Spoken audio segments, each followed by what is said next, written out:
مغرب کی جمہوری انداز کا نظام سیاست قائم ہے، جس میں اکثریت کے فیصلے قوم کے فیصلے تصور ہوتے ہیں، اور اکثریت یہاں ہندوؤں کی، اور مستقل اکثریت جو کبھی اقلیت میں بدل نہیں سکتی، اور مسلمان مستقل اقلیت میں کبھی اکثریت میں تبدیل نہیں ہو سکتا، یعنی مستقل آئندہ کی حکومت اور اقتدار ہندو کے ہاتھ میں، اور مسلمان ان کے معصوم کی حیثیت سے یہاں زندگی بسر کرے۔ یہ تھی یہاں کی سیاست، اور یہاں کے تمام مسلمان رہنما جو تھے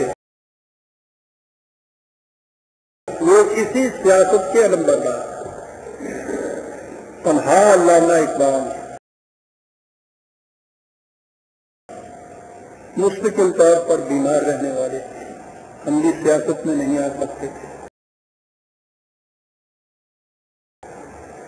ضرورت تھی کسی ایسے ایک فرد کی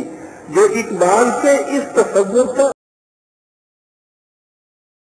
علمبردار بن کے میدان سیاست سے آئے۔ سوچتے ہیں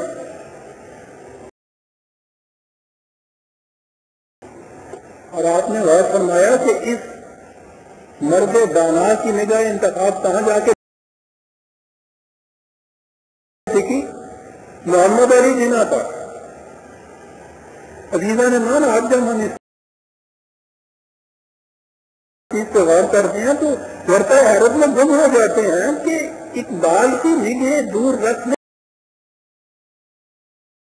کس طرح محمد علی جناح کو اس مقصد کے لیے منتخب کیا۔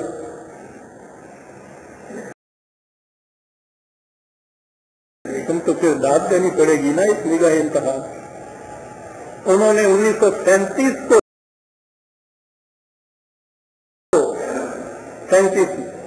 قائد اعظم کو خط لکھا تھا کہ میں جانتا ہوں کہ آپ بہت مصروف ہیں، لیکن مجھے امید ہے کہ میرا آپ کو بار بار لکھنا گران نہیں گزرتا ہوگا۔ میرے اس اصرار و تکرار کی وجہ یہ ہے کہ میری نگاہوں میں اس وقت ہندوستان بھر میں آپ ہی وہ واحد مسلمان ہیں جس کے ساتھ ملت اسلامیہ کو اپنی یہ امیدیں وابستہ کرنے کا حق ہے کہ آپ اس طوفان میں جو یہاں آنے والا ہے اس کی کشتی کو ثابت و سالم بامن و عافیت ساحل مراد تک لے جائیں گے۔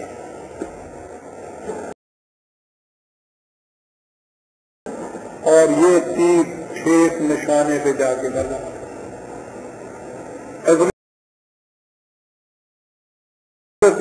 اور خلوت مسیح اور سیاست کو خیر باد اور ملک کو چھوڑ کر ہندوستان میں جا رکھنے والا قائد اعظم محمد علی جناح واپس لوٹا، ملت اسلامیہ کا واحد نمائندہ بن کے دو قومی نظریے کا علمبردار،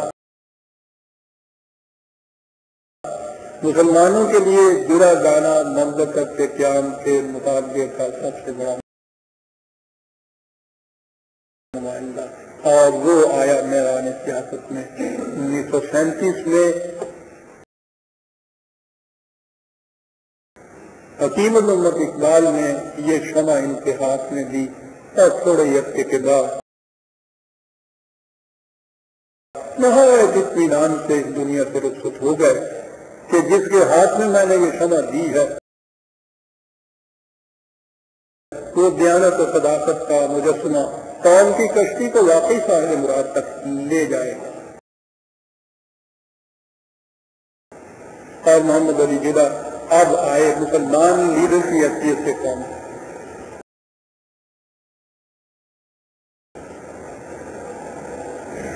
اور سب سے پہلا واقعہ جس کو ہم کبھی نہیں بھولتے،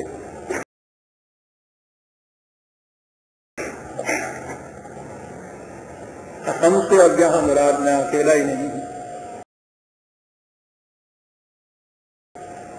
میرے رفیق غلامی قدر جن کے ساتھ کہوں گا خلیل صاحب اور دوست اس زمانے کے جو سارے شاہد، جیسا کہ انہوں نے فرمایا تھا، ہم لوگ حکومت ہند کے سول سیکریٹریٹ میں ملازم سے ہے، یہ مرکز تھا مسلم لیگ کی سیاست کا اس دور میں عزیزان،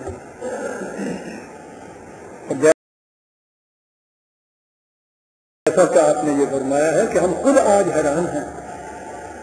کہ یہ کچھ ہم کس طرح کیا کرتے بہرحال یہ بات کھانا ہوتا ہے، انہوں نے جیسا کہا کہ یہ حقیقت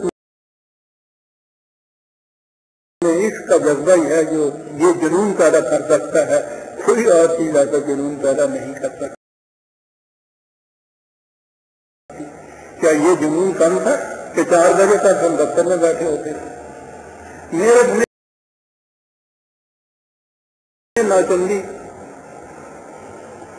نوچندی کی تقریب پہ مسلم لیگ، پروونشل مسلم لیگ کا بہت بڑا اجلاس، حکم یہ ہمیں ہوا کہ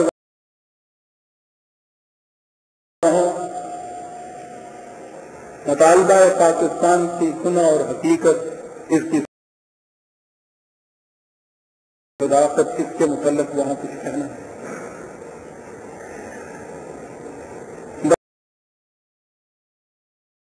دفتر سے 4 بجے چھٹی کر کے اٹھتے تھے، میرے قدیم قریب رکھی میرے برادری لوگ میرے پہنچتے، اور جیسا انہوں نے کہا ہے وہاں فقیر کوشش کروں گا، ہردہ یہ استعمال کرتے تھے، مسلم لیگ کے پنڈال میں مجلس اقبال کا ایک بینر لگا دیتے تھے، اعلان کرتے تھے کہ مسلم لیگ کا اجلاس مثلاً 8 بجے ختم ہوگا، یہ پہلے سے طے شدہ پروگرام ہوتا تھا قائدین میں، اور 9 بجے یہیں اسی پنڈال کے اندر مجلس اقبال کا اجلاس ہوگا، اور اس میں پرویز صاحب قرآن اور اقبال کے موضوع پر لیکچر دیں گے، ایک صاحب نظم پڑھیں گے، خلیل صاحب قیام اقبال پیش کریں گے، اسی پنڈال میں انہی سے اجلاس کے اندر پہنچ جاتے تھے۔ جو کچھ مسلم لیگ میں کہنا ہوتا تھا وہاں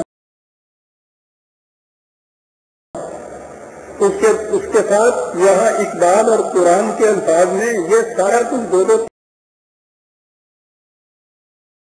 گھنٹے کی وہاں تقریریں ہوتی تھی، یہ سب کچھ کرنے کے بعد آدھی رات کو وہاں سے چلتے تھے، صبح 10 بجے پھر بسر میں آ بیٹھتے تھے۔ قائد اعظم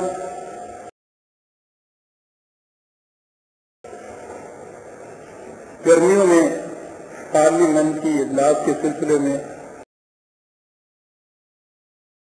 ہر سال تشریف لاتے ہی تھے،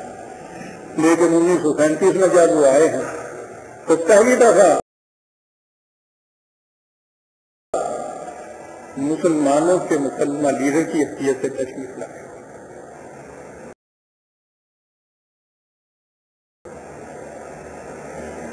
مسلمانوں نے شملہ نے یہ طے کیا کہ ان کا بڑا شاندار جلوس نکالا جائے۔ آپ احباب میں سے جنہوں نے شملہ دیکھا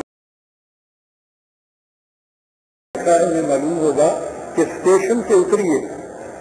وہاں اسٹیشن سے جو اوپر سڑک آتی تھی وہ مال روڈ کہلاتی تھی،